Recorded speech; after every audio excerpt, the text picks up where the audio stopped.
नमस्कार, इस समाचार बुलेटिन में आप सभी का स्वागत है। मैं हूं निखिल सिंह और इस समाचार में सबसे पहले शुरुआत करेंगे हेडलाइंस के साथ।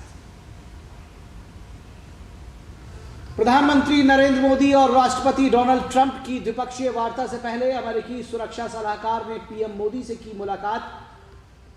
अमेरिका के प्रसिद्ध उद्योगपति व टेस्ला, स्पेसएक्स जैसी प्रसिद्ध कंपनियों के सीईओ एलन मस्क ने भी परिवार सहित पीएम से की मुलाकात। पीएम ने कहा, भारत अमेरिका व्यापक वैश्विक रणनीतिक साझेदारी को आगे बढ़ाने के लिए उत्सुक। मणिपुर में लागू हुआ राष्ट्रपति शासन। गृह मंत्रालय ने जारी की अधिसूचना। एन वीरेंद्र सिंह के इस्तीफे के बाद राज्यपाल की रिपोर्ट के आधार पर फैसला।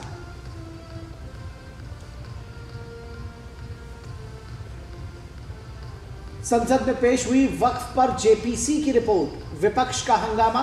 सरकार ने कहा, बगैर किसी संशोधन के पेश की गई रिपोर्ट। जेपी नड्डा ने विपक्ष पर लगाया तुष्टीकरण का आरोप।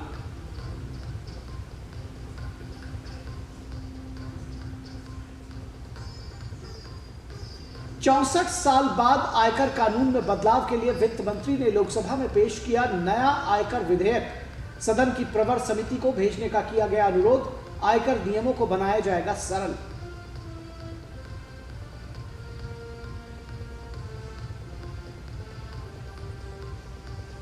और राज्यसभा में वित्त मंत्री निर्मला सीतारमण के बजट पर हुई चर्चा के जवाब के साथ ही बजट सत्र का पहला चरण पूरा। वित्त मंत्री ने कहा, समावेशी विकास को हासिल करने वाला है बजट।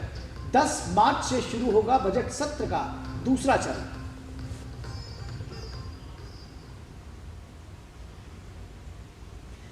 तो खबरों की शुरुआत प्रधानमंत्री के अमेरिका दौरे से। ब्लेयर हाउस में प्रधानमंत्री नरेंद्र मोदी से अमेरिका के राष्ट्रीय सुरक्षा सलाहकार माइक वॉल्ट्ज ने मुलाकात की। भारत और अमेरिका के संबंध रणनीतिक हैं। ऐसे में साझा हित के लिए क्रिटिकल टेक्नोलॉजी के आदान प्रदान के मद्देनजर ये मुलाकात काफी अहम है।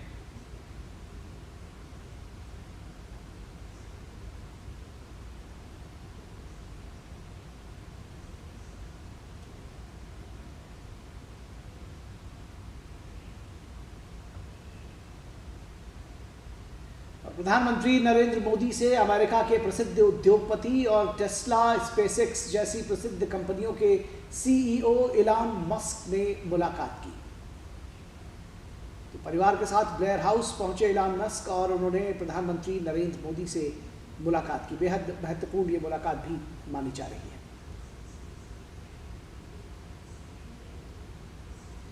जैसा कि हमने आपको दिखाया, फ्रांस की सफल यात्रा के बाद प्रधानमंत्री नरेंद्र मोदी इस समय अमेरिका के दौरे पर हैं। राष्ट्रपति ट्रंप के दूसरे कार्यकाल में पीएम मोदी की यात्रा कई मायनों में खास होने वाली है। रक्षा, सुरक्षा, निवेश, ऊर्जा समेत तमाम क्षेत्रों में दोनों देशों के बीच सहयोग बढ़ने की संभावना है।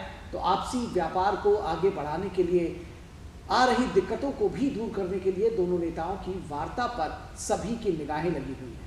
पीएम मोदी अमेरिका में बिजनेस लीडर्स से भी मुलाकात करेंगे तो भारतीय उद्योगपतियों से भी संवाद स्थापित करेंगे। अमेरिकी राष्ट्रपति के निवास व्हाइट हाउस में अब से थोड़ी ही देर में वो मुलाकात होने वाली है जिस पर भारत ही नहीं दुनिया भर की नजरें लगी हुई हैं। भारतीय समय के मुताबिक गुरुवार तड़के 2 दिवसीय अमेरिकी दौरे पर पीएम मोदी वॉशिंगटन डीसी पहुंचे। अमेरिका के राष्ट्रपति डोनाल्ड ट्रंप के दूसरे कार्यकाल की शुरुआत के बाद पीएम मोदी की ये पहली अमेरिका यात्रा है।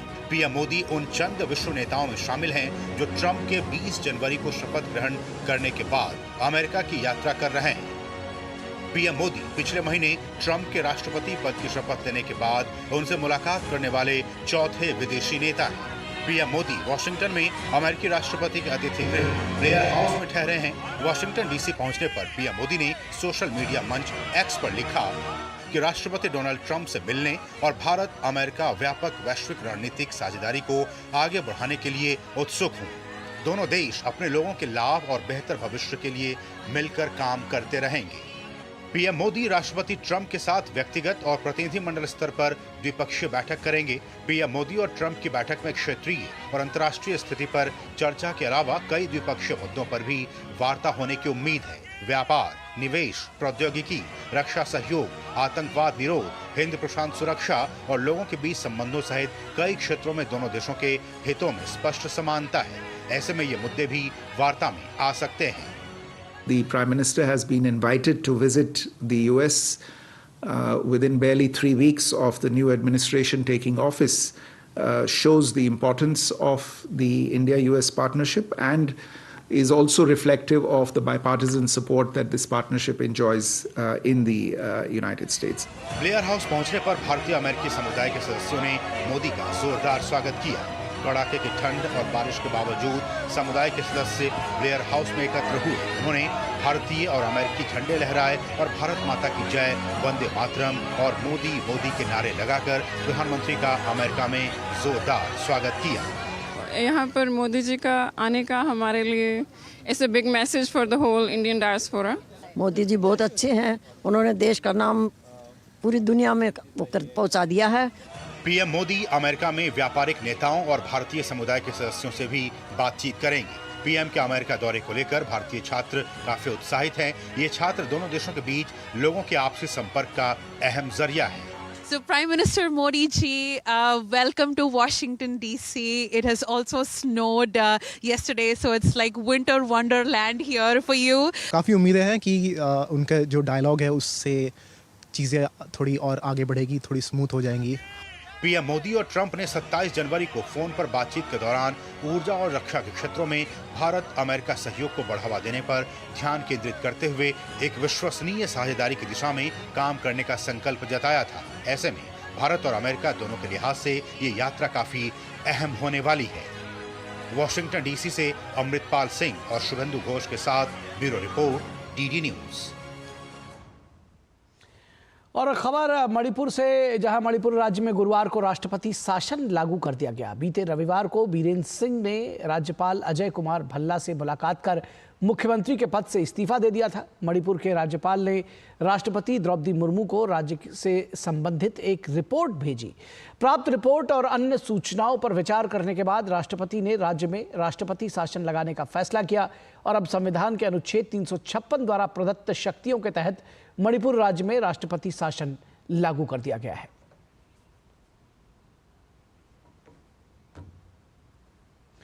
और संसद के दोनों सदनों में आज हंगामा भी देखने को मिला तो विधायी कामकाज भी हुआ।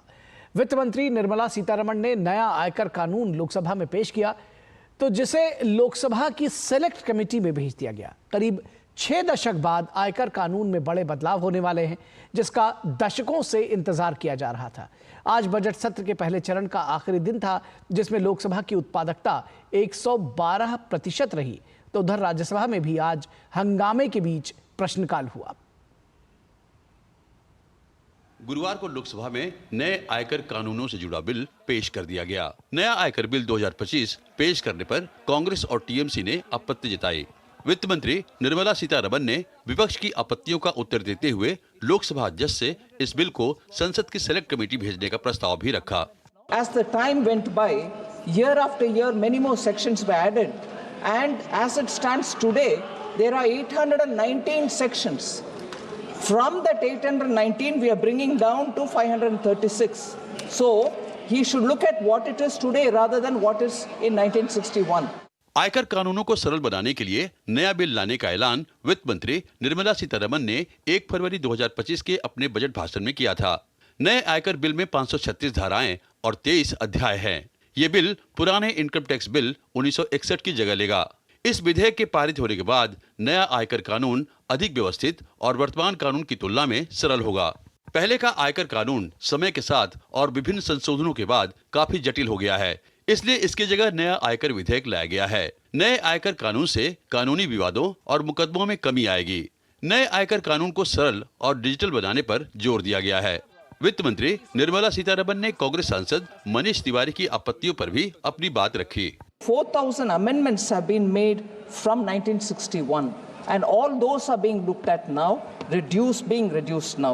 Substantial changes are being made. Number of words have come down by half. Where there was 5.5 lakh words, now it's come down by half.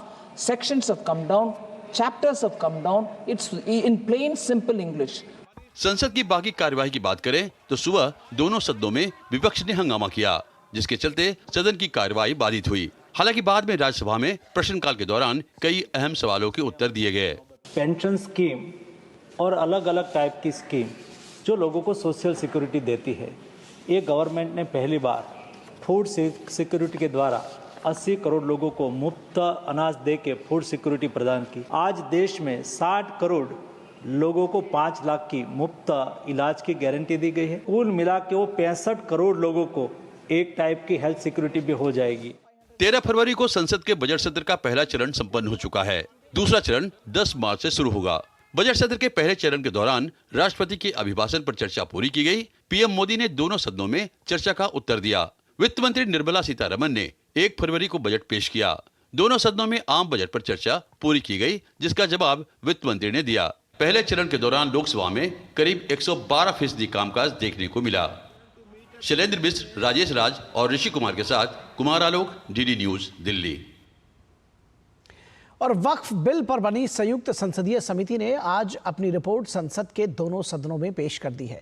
इस रिपोर्ट में विपक्षी सदस्यों की आपत्तियों को शामिल नहीं करने को लेकर विपक्षी दलों ने विवाद पैदा किया। जेपीसी के अध्यक्ष और सरकार की ओर से स्पष्ट किया गया कि विपक्षी सदस्यों की आपत्तियां नियमानुसार रिपोर्ट का हिस्सा हैं, तो गृह मंत्री ने कहा कि आपत्तियों को किसी भी रूप में शामिल किए जाने पर बीजेपी को कोई ऐतराज नहीं है। इसके बाद भी विपक्षी पार्टियां इस मुद्दे पर जमकर राजनीति करती नजर आईं। संसद में जेपीसी रिपोर्ट, वक्त पर हुई चोट। रिपोर्ट पर संसद में तकरार, पक्ष विपक्ष में जंग आर पार। बजट सत्र के पहले चरण के अंतिम दिन यानी गुरुवार को संसद के दोनों सदनों में वक्फ संशोधन बिल पर जेपीसी रिपोर्ट सदन के पटल पर रख दी गई।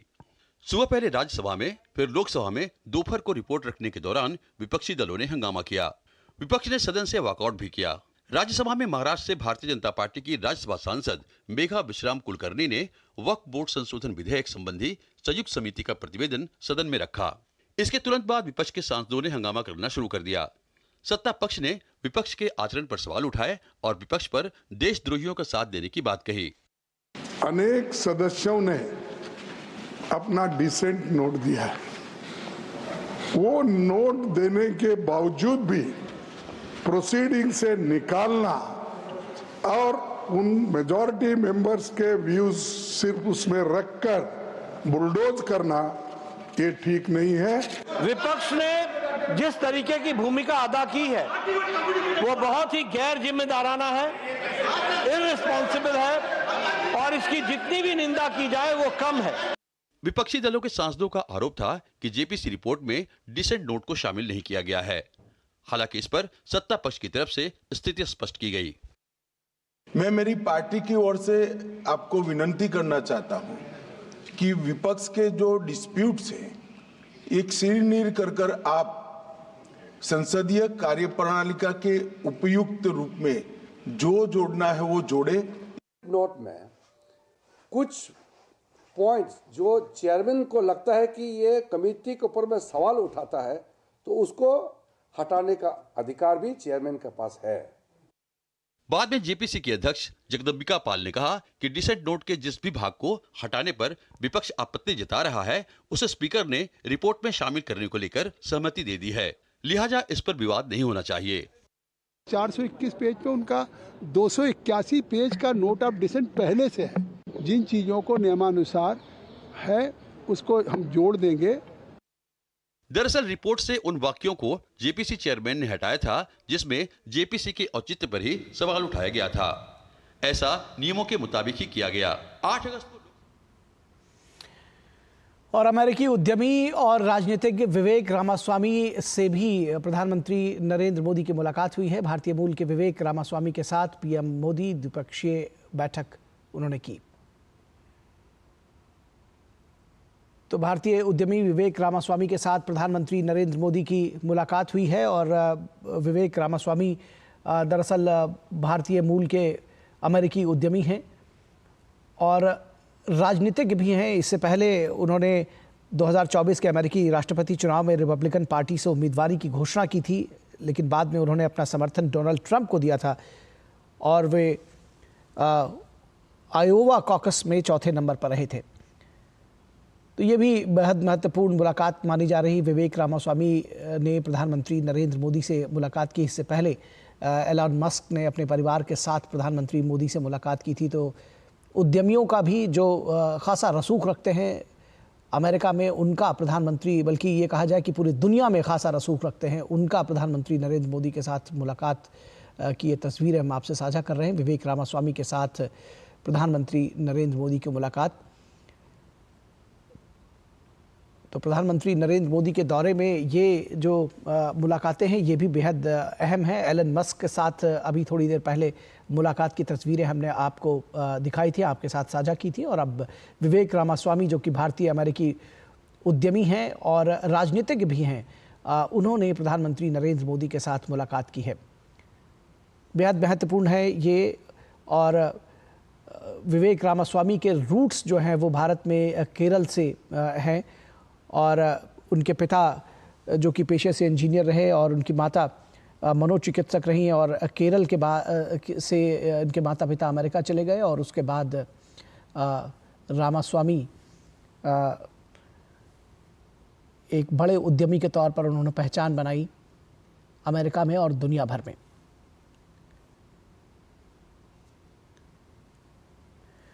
और उनकी चर्चा ज़्यादा उस वक्त भी सामने आई जब 2024 में अमेरिकी राष्ट्रपति चुनाव के लिए रिपब्लिकन पार्टी से उम्मीदवारी की उन्होंने घोषणा की थी और बाद में उन्होंने अपना समर्थन डोनाल्ड ट्रंप को दिया था क्योंकि वो आयोवा कॉकस में चौथे नंबर पर रहे थे। तो बेहद महत्वपूर्ण है ये मुलाकात विवेक रामास्वामी के साथ, भारतीय अमेरिकी उद्यमी। और ये जो तस्वीरें आप देख रहे हैं, जो बॉडी लैंग्वेज देख रहे हैं, जो एक चेहरों पर मुस्कान देख रहे हैं, वो बेहद महत्वपूर्ण है। और उससे समझ में आ रहा है कि किस जिसको कहते हैं कि वातावरण में ये मुलाकात हुई है, ये ख़ास तौर पर, साफ तौर पर समझा जा सकता है। और एक बार फिर देश की कुछ खबरों का रुख करेंगे। बीजेपी ने कांग्रेस नेता गौरव गोगोई पर संवेदनशील मुद्दों पर देश हित के खिलाफ काम करने का आरोप लगाया है। गौरव गोगोई की पत्नी ब्रिटेन की नागरिक हैं और वो कई वर्षों तक पाकिस्तान के लिए काम करती रही हैं। असम के सीएम ने गोगोई पर रक्षा मामलों को लेकर संसद में सवाल पूछने पर आरोप लगाया कि उनकी मंशा संदेह के घेरे में है। क्या है पूरा मामला, देखिए इस रिपोर्ट में। कांग्रेस सांसद गौरव गोगोई इन दिनों बीजेपी के निशाने पर हैं। बीजेपी के तमाम नेता गौरव गोगोई पर उनकी पत्नी के पाकिस्तान कनेक्शन पर सवाल उठा रहे हैं। असम के मुख्यमंत्री हेमंत बिस्वा शर्मा ने गोगोई की ब्रिटिश पत्नी एलिजाबेथ कोलबर्न के पाकिस्तान के प्रतिष्ठान से कथित संबंधों को लेकर सवाल उठाए हैं। गुरुवार को सोशल मीडिया प्लेटफॉर्म एक्स पर एक पोस्ट कर उन्होंने गोगोई के बारे में कुछ और गंभीर आरोप लगाए। शर्मा ने एक्स पर लिखा, 2015 में पाकिस्तान के उच्चायुक्त अब्दुल बासित ने first time MP Gaurav Gogoi और उनके स्टार्टअप पॉलिसी फॉर यूथ को भारत पाकिस्तान संबंधों पर चर्चा करने के लिए पाकिस्तान उच्चायुक्त कार्यालय में आमंत्रित किया था। खास बात ये थी कि ये सांसद उस समय विदेश मामलों की संसदीय समिति का हिस्सा नहीं थे, इसलिए उनके उद्देश्य पर सवाल उठते हैं। ये यात्रा भारत के पाकिस्तान उच्चायुक्त के आंतरिक मामलों में हस्तक्षेप के खिलाफ, खासकर हुर्रियत कॉन्फ्रेंस के साथ उनके संबंधों को लेकर आधिकारिक विरोध के बावजूद हुई थी। इन चिंताओं को नजरअंदाज करते हुए सांसद ने 50-60 युवा भारतीयों को पाकिस्तानी अधिकारियों से मिलने के लिए भेजा। शर्मा ने आगे कहा कि इसके तुरंत बाद उनके स्टार्टअप ने द हिंदू में एक लेख प्रकाशित किया जिसमें सीमा सुरक्षा बल द्वारा अवैध बांग्लादेशी प्रवासियों से निपटने की आलोचना की गई थी। उनके संसदीय प्रश्नों की गहन जांच से पता चला कि उनका ध्यान संवेदनशील रक्षा मामलों पर बढ़ रहा है, जिनमें तटरक्षक राडार प्रतिष्ठानों, भारत के हथियार कारखानों, वैमानिकी रक्षा, ईरान के साथ व्यापार के लिए पारगमन मार्गों, कश्मीरी छात्रों और चर्चों पर कथित हमलों के बारे में पूछताछ शामिल है, जो उनके रुचि के क्षेत्रों में एक उल्लेखनीय बदलाव को दर्शाता है। इसके अलावा शर्मा ने गोगोई की शादी को लेकर भी सवाल उठाए। उन्होंने आगे लिखा, दिलचस्प बात यह है कि ये घटनाक्रम एक ब्रिटिश नागरिक से विवाह के तुरंत बाद घटित हुआ, जिसकी व्यवसायिक पृष्ठभूमि और भी प्रश्न उठाती है। अपनी शादी से पहले उन्होंने एक अमेरिकी सेनेटर के लिए काम किया था, जो पाकिस्तानी प्रतिष्ठान के साथ घनिष्ठ संबंधों के लिए जाने जाते थे, और बाद में उन्होंने पाकिस्तान में कुछ समय बिताया, जहां वे एक ऐसे संगठन में कार्यरत थीं जिसके बारे में व्यापक रूप से माना जाता है कि वो इंटर सर्विसेज इंटेलिजेंस यानी ISI का मुखौटा है। इन घटनाओं का समय सांसद के उभरते राजनीतिक रुख और कार्यों में एक और रहस्य की परत जोड़ता है। भाजपा प्रवक्ता गौरव भाटिया ने कहा है कि गोगोई की पत्नी एलिजाबेथ कोलबर्न के ISI से संबंध हैं। वो पाकिस्तान के योजना आयोग के पूर्व सलाहकार अली तौकीर शेख के साथ काम कर रही थीं। हालांकि गौरव गोगोई ने इस आरोप को हास्यास्पद बताते हुए खारिज कर दिया। Deputy leader of opposition mister Gaurav Gogoi, his wife has links with Pakistan and the ISI. This is a serious issue which poses a threat to the national security of the country. Gaurav Gogoi needs to come out and give clear details of Elizabeth's association with the ISI and Pakistan. Assam के मुख्यमंत्री श्री हिमंत बिश्व शर्मा जी पिछले 3-4 महीने से थोड़े बेचैन हैं। भ्रष्टाचार के एक के बाद एक आरोप उनके PWD विभाग पर आ रहे हैं। कहीं न कहीं शायद उनके मन में ये आशंका है कि ये भ्रष्टाचार के खबरों के कारण कुछ महीनों बाद शायद मुख्यमंत्री की कुर्सी फिसल सकती है। भाजपा ने लोकसभा में विपक्ष के उपनेता गौरव गोगोई के सामने कई बड़े गंभीर सवाल खड़े कर दिए। हालांकि वे इसे बीजेपी की ओर से फैलाए जा रहे झूठ और भ्रम करार दे रहे हैं, लेकिन राष्ट्रीय सुरक्षा से जुड़े गंभीर सवाल का हर एक भारतीय तर्कसंगत जवाब जानना चाहता है। Bureau report, DD news. और 15 फरवरी से काशी तमिल संगमम के तीसरे संस्करण की शुरुआत होने जा रही है। तमिलनाडु में 1000 प्रतिभागी इसमें हिस्सा ले रहे हैं। 2022 में पहली बार इस संगमम की शुरुआत हुई थी, जिसके चलते 2 बड़ी और पुरातन सभ्यताओं को लेकर आज की पीढ़ी में नई जागरूकता देखने को मिली थी। इस बार भी तमाम कार्यक्रमों के माध्यम से काशी और तमिल सभ्यता के बीच जुड़ाव को दर्शाया जाएगा। काशी तमिल संगमम के तीसरे संस्करण का आयोजन आगामी 15 से 24 फरवरी तक होगा। इस कार्यक्रम में तमिलनाडु से 1000 प्रतिभागी हिस्सा ले रहे हैं, जिन्हें 200 के 5 समूहों में बांटा गया है। इनमें छात्र, शिक्षक, लेखक, पेशेवर, किसान, कारीगर और छोटे उद्यमियों के अलावा महिलाएं, शोधकर्ता और स्टार्टअप से जुड़े लोग भी शामिल हैं। इसके अलावा देश के सभी केंद्रीय विश्वविद्यालयों के 200 तमिल छात्रों का एक समूह भी इस कार्यक्रम का हिस्सा होगा। प्रतिभागियों को काशी के अलावा प्रयागराज महाकुंभ जाने और अयोध्या में राम जन्मभूमि मंदिर के दर्शन का भी मौका मिलेगा। काशी तमिल संगमम 3.0 अभी ये तीसरा एडिशन है। हमारे ये विशेष है कि अभी कुंभ के साथ, महाकुंभ के साथ ये हो रहा है। अभी 5 ट्रेन यहाँ से जा रहे हैं। अभी 1200 आदमी अब हमारे तमिलनाडु से काशी जा रहे हैं। वहाँ पे कल्चरल प्रोग्राम होगा, 10 दिन के लिए कल्चरल प्रोग्राम होगा। इसका इनॉग्रेशन 15th है। तो यहाँ अभी फर्स्ट ट्रेन यहाँ स्टूडेंट्स और टीचर्स यहाँ से जा रहे हैं। काशी तमिल संगमम में हिस्सा लेने के लिए छात्रों, शिक्षकों और लेखकों का पहला समूह गुरुवार को विशेष ट्रेन से चेन्नई से वाराणसी के लिए रवाना हुआ, जिसे तमिलनाडु के राज्यपाल RN रवि ने हरी झंडी दिखाकर रवाना किया। काशी तमिल संगमम कार्यक्रम का उद्देश्य देश के 2 सबसे महत्वपूर्ण और प्राचीन शिक्षण केंद्रों तमिलनाडु और काशी के बीच सदियों पुराने संबंधों को पुनर्जीवित करना और इसकी जड़ों को मजबूत करना है। एक भारत श्रेष्ठ भारत की भावना पर आधारित इस कार्यक्रम की शुरुआत 2022 में हुई थी, जिसमें करीब 2500 लोग शामिल हुए थे, जबकि दूसरे संस्करण में करीब 1400 लोग इस कार्यक्रम में शामिल हुए। इस साल काशी तमिल संगमम की मूल थीम ऋषि अगस्त्य के ऊपर रखी गई है और कार्यक्रम के दौरान उनके जीवन से जुड़े विभिन्न पहलुओं और विभिन्न क्षेत्रों में उनके योगदान पर प्रदर्शनी का आयोजन किया जाएगा। निशांत सौरभ की रिपोर्ट, DD न्यूज। तो रविवार से शुरू होगा काशी तमिल संगमम और अब बात दिव्य भव्य महाकुंभ की।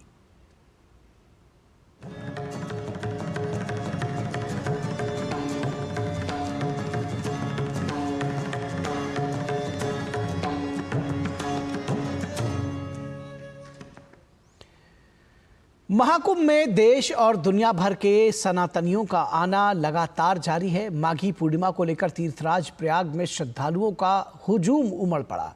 माघी पूर्णिमा पर रात 10 बजे तक केवल एक दिन में ही 2 करोड़ से अधिक श्रद्धालुओं ने स्नान कर लिया।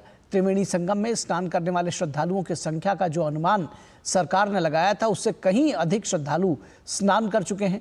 माघी पूर्णिमा तक ही स्नान करने वाले श्रद्धालुओं की संख्या 48 करोड़ को पार कर गई है। उधर उत्तर प्रदेश के मुख्यमंत्री योगी आदित्यनाथ भी महाकुंभ में सनातन संस्कृति के उभार से खुश हैं।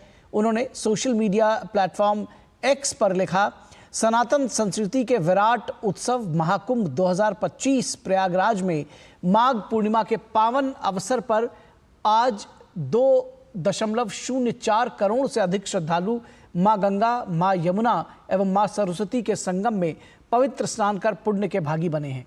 त्रिवेणी संगम में आस्था की डुबकी लगाने वाले श्रद्धालुओं की संख्या अब तक 48 करोड़ 29 लाख से अधिक हो गई है।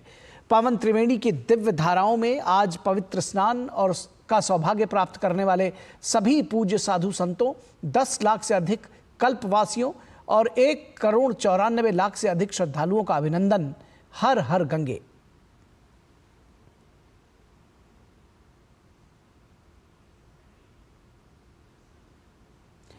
और उत्तर प्रदेश के सीएम योगी आदित्यनाथ का एक deep fake video social media पर तेजी से वायरल हो रहा है।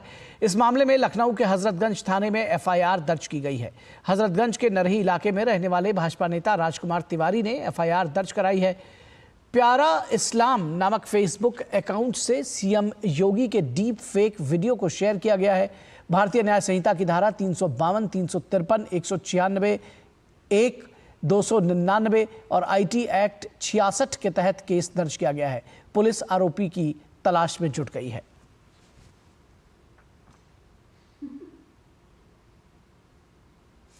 और उत्तर प्रदेश के प्रयागराज में दुनिया का सबसे बड़ा धार्मिक, आध्यात्मिक और सांस्कृतिक आयोजन महाकुंभ 2025 लगातार जारी है, चल रहा है। ये उत्तराखंड के मुख्यमंत्री पुष्कर सिंह धामी भी परिवार सहित प्रयागराज पहुंचे। उन्होंने यहां ज्ञान महाकुंभ में हिस्सा लिया। उन्होंने दिव्य और भव्य महाकुंभ की प्रशंसा करते हुए कहा कि शिक्षा के प्रचार प्रसार के लिए इस ज्ञान महाकुंभ का आयोजन किया गया है।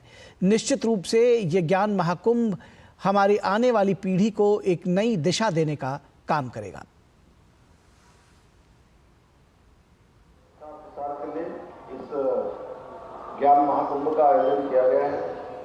निश्चित रूप से ये ज्ञान महाकुंभ हमारे आने वाली नई पीढ़ी को, हमारे विद्यार्थियों को, छात्रों को एक नई दिशा देने का काम करेगा। शिक्षा के क्षेत्र में उनको आगे बढ़ने के लिए प्रेरित करेगा और ये हम सब लोगों के लिए एक ऐतिहासिक पल है, ऐतिहासिक क्षण है। अनेक काम आज हमारे देश के अंदर हो रहे हैं, अनेक नई नई योजनाओं पर काम हो रहा है, भारत निरंतर आगे बढ़ रहा है।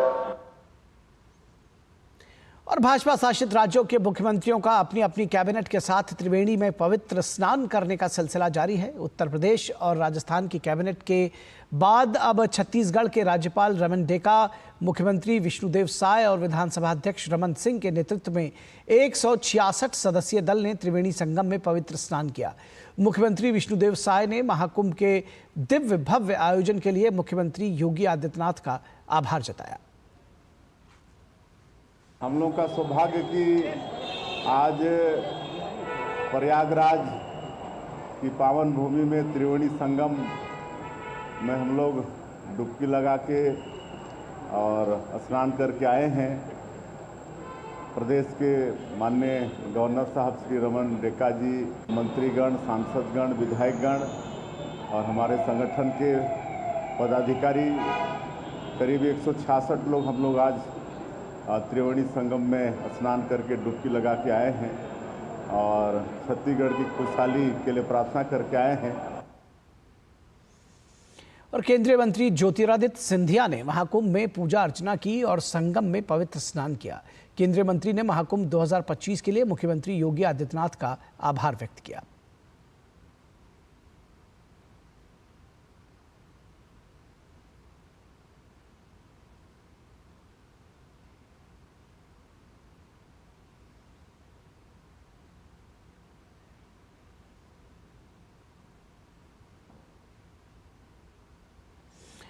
और प्रयागराज में महाकुंभ के दौरान लाखों श्रद्धालु देश भर से आ रहे हैं। उनकी यात्रा को सुगम बनाने के लिए रेलवे ने विशेष व्यवस्थाएं की हैं।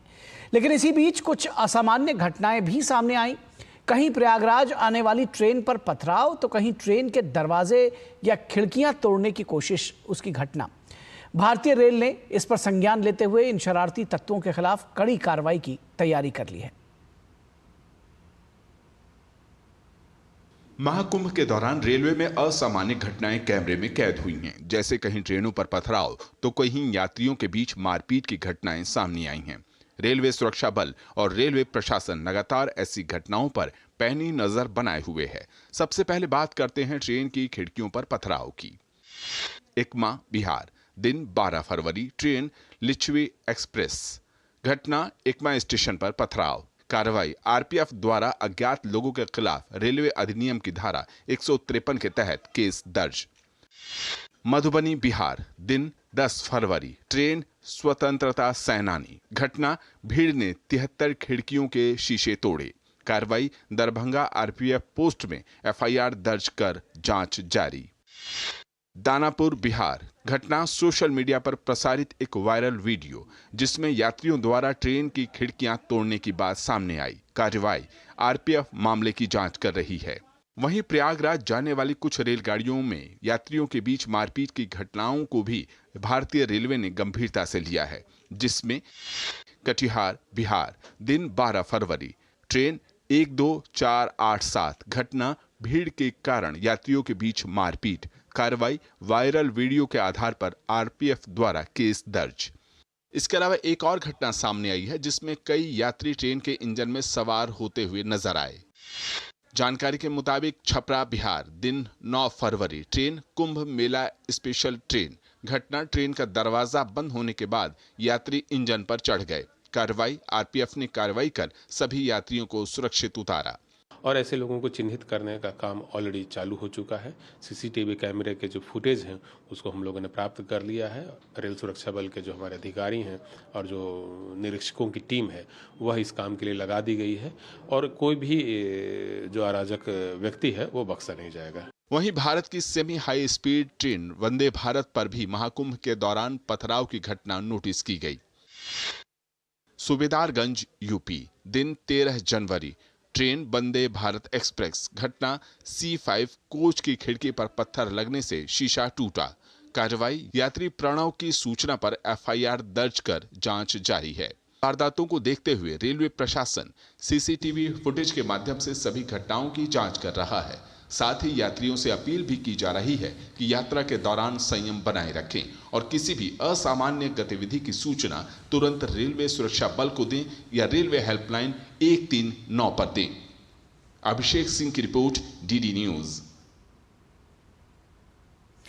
और महाकुंभ में अब तक 49 करोड़ के करीब श्रद्धालु पवित्र स्नान कर चुके हैं। वहीं प्रसार भारती के संबद्ध संगठन दूरदर्शन समाचार और दूरदर्शन के साथ ही आकाशवाणी के माध्यम से करोड़ों लोगों तक महाकुंभ के विहंगम दृश्य और हर महत्वपूर्ण समाचार को प्रसारित किया गया है।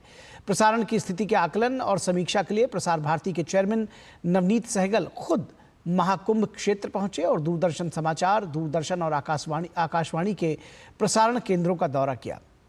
प्रसार भारती चेयरमैन ने कहा कि लोक प्रसारक प्रसार भारती ने इस महाकुंभ में कई नई पहल की है और हमने प्रसारण के क्षेत्र में एक और विशिष्ट उपलब्धि हासिल की है। प्रसार भारती चेयरमैन नवनीत सहगल से बातचीत की हमारे संवाददाता अश्विनी मिश्रा ने। लोक आस्था का महापर्व, सनातन का शाश्वत गर्व और लोक प्रसारक ने जैसे श्रद्धालुओं ने यहाँ स्नान करके नए विश्व कीर्तिमान बनाए हैं, प्रसारण ने नए कीर्तिमान भी बनाए हैं। लोक प्रसारक प्रसार भारती चेयरमैन नवनीत सहगल साहब हमारे साथ हैं। सर, 50 करोड़ के आसपास श्रद्धालुओं का आवागमन, लेकिन दूरदर्शन, आकाशवाणी, प्रसार भारती के जरिए करोड़ों श्रद्धालुओं तक ये पहुंच एक नई उपलब्धि। जी, मैं तो मानता हूं कि देखिए, ये सनातन का विश्व का सबसे बड़ा आयोजन है। इस आयोजन को, हमारा जो उद्देश्य ये था कि इस आयोजन को हम विश्व के, दुनिया के हर कोने तक, हर घर तक इसको पहुंचाएं। और हमने, जैसे आप बात कर रहे थे, 50 करोड़ के आसपास लोग कुंभ में आए और उसके अलावा और 50 करोड़ लोग जो हैं जिन तक हम पहुँचे, क्योंकि ये हमारा दोनों दूरदर्शन आकाशवाणी, कुंभवाणी और वेव्स जो हमारा OTT प्लेटफॉर्म है, उसके माध्यम से ये एक तरह का एक विश्व रिकॉर्ड होगा कि इतने 1.5 महीने के समय में जब कुंभ का यहाँ आयोजन होता रहा है, उस दौरान हम कितने लोगों तक पहुँचे। तो हम मेरा मानना है वो कम से कम 75 से 100 करोड़ लोगों तक हम लोग पहुँचे। किस तरीके से डिजिटल माध्यम को भी यूज़ करते हुए, वेब्स हमारा OTT प्लेटफॉर्म, इन सबको भी देखते हुए हम प्रसारण को और मजबूत कर पाएँ। देखिए, ये इसको प्रधानमंत्री जी ने, नरेंद्र मोदी जी ने इसे डिजिटल कुंभ का नाम दिया। बताना चाहूँगा कि पहली बार इस बार जब कुंभ में 4K के कैमरा इस्तेमाल किए गए और वेव्स OTT प्लेटफॉर्म जो है वो पूरे डिजिटल माध्यम से पूरी दुनिया में इस कुंभ के जो हमारे कवरेज है वो हम लोगों ने उसको पहुंचाने का प्रयास किया। पहली बार हेलीकैम लगाया गया, हेलीकॉप्टर के नीचे कैमरा लगाकर पूरे कुंभ क्षेत्र का एक विहंगम जो दृश्य है वो लिया गया। उसका एक जो वृहदता है इस आयोजन की, उसके बारे में देश और दुनिया को सबको बताया गया, उनको दिखाया गया। हमारा प्रयास यही रहा है कि हम तकनीक को जोड़ते हुए डिजिटल माध्यम से हम ज़्यादा से ज़्यादा लोगों तक इस जो हमारा विरासत है, इसका ज्ञान, इसकी जानकारी, इसकी आंखों देखी हाल पहुंचाएं। और आप देखेंगे कि कितना ये हम सब के लिए, मैं अपने जो हमारा पूरा प्रसार भारती का स्टाफ है, आकाशवाणी, दूरदर्शन, सबके स्टाफ को भी मैं बधाई और धन्यवाद भी देना चाहूँगा। एक लोक प्रसारक के रूप में प्रसार भारती और प्रसार भारती के अनेक संगठन, चाहे वो दूरदर्शन हो, चाहे दूरदर्शन समाचार हो, आकाशवाणी हो, हर एक श्रोता तक, हर एक दर्शक तक अपनी लोक प्रसारक की भूमिका को प्रतिबद्ध तरीके से, त्रुटिहीन तरीके से और सबल तरीके से प्रसारित कर रहा है। और यही दूरदर्शन की प्रतिबद्धता भी है और यही अनवरत शाश्वत प्रक्रिया जारी भी रहेगी। कैमरा पर्सन रमाकांत और अपने सहयोगी विकास सिंह के साथ अश्विनी कुमार मिश्र, DD न्यूज़, महाकुंभ नगर, प्रयागराज। और प्रयागराज महाकुंभ में अमृत स्नान का लाभ लेने के बाद अब साधु सन्यासी वाराणसी पहुंचने लगे हैं। इससे वाराणसी में भी महाकुंभ जैसा नज़ारा दिखने लगा है। सनातन धर्म के 13 प्रमुख अखाड़ों में से एक जूना अखाड़े के सन्यासी महाकुंभ में भाग लेने के बाद अब वाराणसी पहुंच गए हैं। वाराणसी पहुंचने के बाद ये साधु सन्यासी दशाश्वमेध शिवाला, हनुमान घाट, केदार घाट, चौकी घाट आदि घाटों को भी अपनी धूनी स्थली बनाए हुए हैं।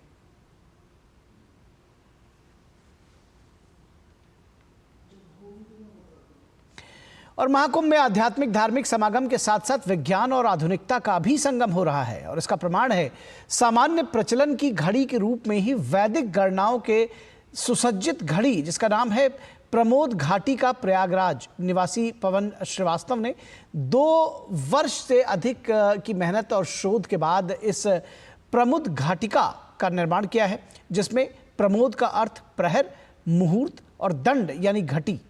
24 घंटे में विभक्त ये घड़ी समय तो बताती ही है, साथ ही साथ ज्योतिष की गणनाओं के मुहूर्त, प्रहर और नक्षत्रों का भी बोध कराती है। ये घड़ी बेहद सरल तरीके से ज्योतिषीय काल की गणना को आम जन के सामने पेश करती है। प्रमोद घटिका की क्या क्या है और विशेषताएं बता रहे हमारे संवाददाता अश्विनी मिश्रा। जब पूरी दुनिया ये नहीं जानती थी कि सूर्य के चारों तरफ पृथ्वी चक्कर लगाती है या पृथ्वी के चारों तरफ सूर्य चक्कर लगाता है, या 18वीं शताब्दी में लोग जाने, लेकिन हमारे ऋषि मनीषी नक्षत्रों, तारों और ग्रहों की गणना करने में सक्षम थे।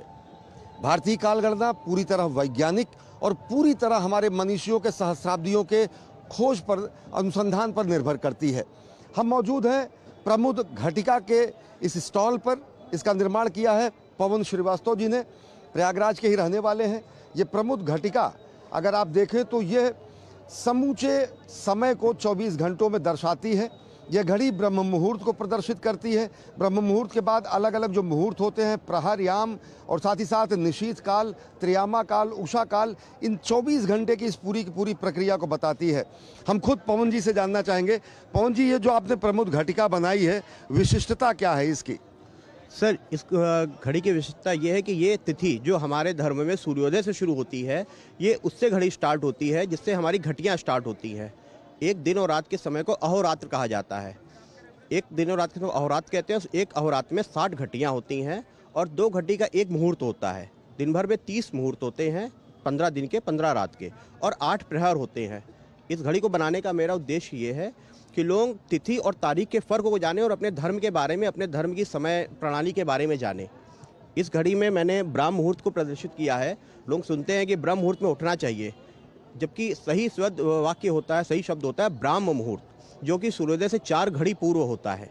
ये घड़ी उदया तिथि से शुरू होती है। उदया तिथि यानी सूर्योदय का समय, और ये 6 बजे से शुरू होगी। इसके पहले ब्राह्म मुहूर्त होता है। फिर 2 घड़ी बढ़ने के बाद जो नक्षत्र आते हैं उनको भी इसमें स्पष्ट किया गया है। इन नक्षत्रों के जो देव हैं उनको भी इसमें स्पष्ट किया गया है। और ये पूरी की पूरी 60 घटी का 24 घंटा जो बनता है वो पूरा का पूरा कंप्लीट होता है, पूर्ण होता है एक चक्र के रूप में। अभिजीत मुहूर्त जैसे लोगों को सबसे ज़्यादा सुखद और सबसे मंगलकारी मुहूर्त माना जाता है, जिसमें सारे मुहूर्त भी हैं। हाँ सर, ये सारे मुहूर्त हैं। हर मुहूर्त किसी न किसी कार्य के लिए शुभ है। अभिजीत मुहूर्त जैसा आपने कहा, ये दिन का सबसे शुभ समय होता है किसी भी कार्य के लिए।